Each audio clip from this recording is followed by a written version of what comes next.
This tutorial is going to show you how to import data into SPSS from a CSV file. Now, a CSV file is a plain text data file where each value is separated by a comma. So the CSV stands for comma separated value.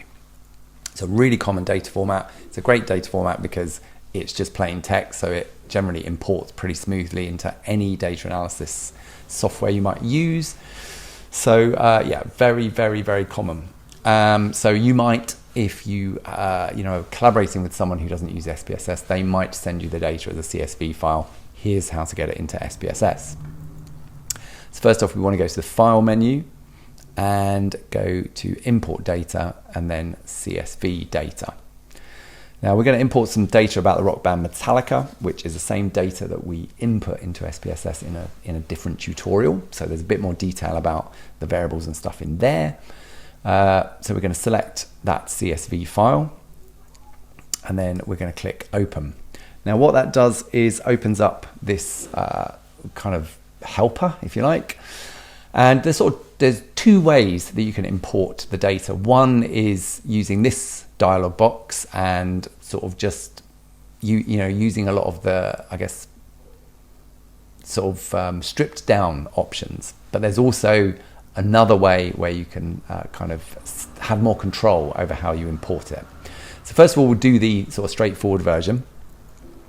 So what we have here is a preview of what our data looks like. And you can see it's loaded text separated by commas.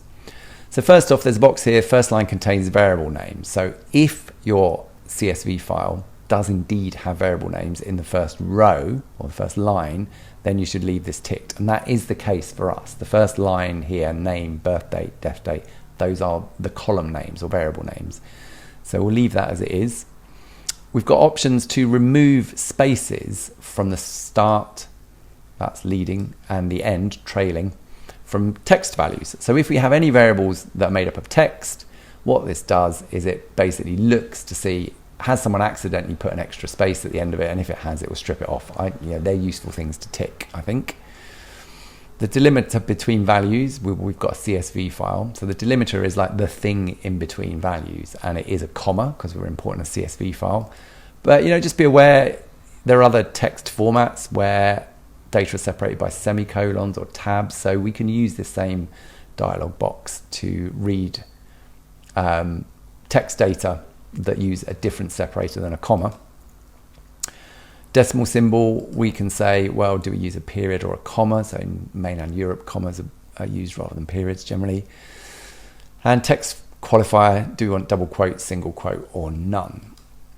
Then SPSS will try and ascertain the data type for each variable. Is it a string? Is it numbers, numeric, so on and so forth?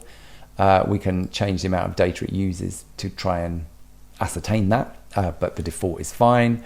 And yeah, basically we can just kind of hit OK, and it will, a lot of the time,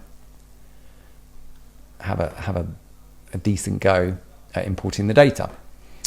So that's what it's done here. If we look in the data view, it's imported the first row as the variable names, and everything looks kind of as it should be.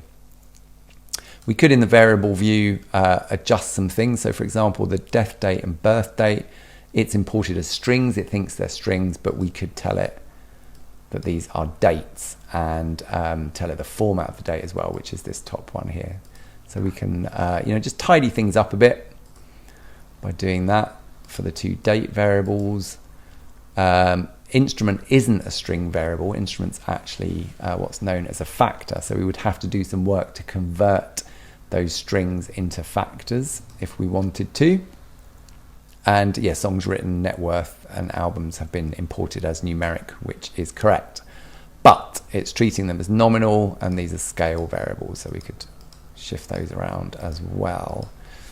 We can type in some labels, band member name, so on and so forth. So we can, it's done a decent job of getting the information in, but we would have to tidy it up a bit. Okay, what about the more sort of involved way of importing data? So if we go to File, Import Data again, CSV Data, and we're going to pick this Metallica CSV again. But this time, down here, there's advanced options, text wizard. So let's go through this.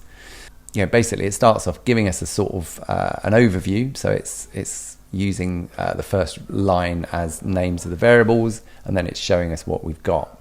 And if we continue through this wizard, it says how are your variables arranged? Are they delimited? Which they are. They're comma separated, so we can leave that as it is. Are variable names at the top of your file? Yes, they are. So we can leave yes selected. But if we selected no, just note that down here, it no longer treats them as names. It treats them as the first row of data, which we don't want it to do. So we need to reselect yes. What's the decimal symbol? These are all things that were covered in the previous dialog box. But we can also specify things here, like the first case of data begins on which line. So does it begin on line 3? Well, no, actually it begins on line 2. So if we leave it as line 3, we won't get Lars, but we want Lars. So we've got to say the data itself actually begins on line 2. How are your cases represented? Each line represents a case. That is true. Each line represents a band member. How many cases do you want to import? So we could, here we've got a small data set, but if you had, say, 10,000 members of Metallica and you only wanted to import the first 500, you could specify that you just want the first 500 cases, or you could even specify to just give you a random selection. Which delimiters have been used? Well, comma. So this is giving you a preview of what your data is going to look like. So they're comma separated. We've got these options again to remove white space from before and after any string values. That's worth clicking on. But essentially, we're starting to see how the data is taking shape now. But where things kind of get slightly more useful is we can specify what different variables are. So first variable, name, it's called name. What's the data format? Well, automatic means I'm going to have a guess, but we can actually say, well, no, don't guess. I'm going to tell you this is a string variable. Then if we select birth date, well, what's that? We can tell it ahead of time. It's a date variable. What's the format? Day, month, year. Well, let's see what it does with that. Death date, same. We can say, oh, actually, can you treat this as a date? Instrument. Well, here, this is actually a factor. So we could tell it to treat it as numeric, but we probably don't want to do that. We probably just want to leave it as automatic and then deal with that afterwards. Same with current member. Songs written, we can say that's numeric. Net worth, well, actually let's leave that as automatic for now. And albums, we can say is numeric. So this gives us sort of control over how things get imported. And then that's pretty much it. So everything's good. Everything looks sort of how it should be. But net worth, this is actually their worth in millions. So although this is being treated as numeric, ideally we want to treat it as currency. And again, if you look at the video where we actually input these data, we set this as a custom currency in millions of dollars. So we can do that here. And then back in the data view, now our net worth is in millions of dollars. And then we've got this thing where we've got instrument and current membership, where we've imported them as strings, but actually we want them to be what are known as factors. So we want numbers attached to each of those category labels. So the way we can do that, if we go to the transform menu, go recode into same variable. Well, we can either do same variable or different variable. It depends whether we want to overwrite the existing variable. But let's recode into the same variable. First we pick instrument, whack that across there, and then we can click on old and new values. So we've got an old value of drums, and we want that. So actually, when we inputted the data before, drums corresponded to a value of 3.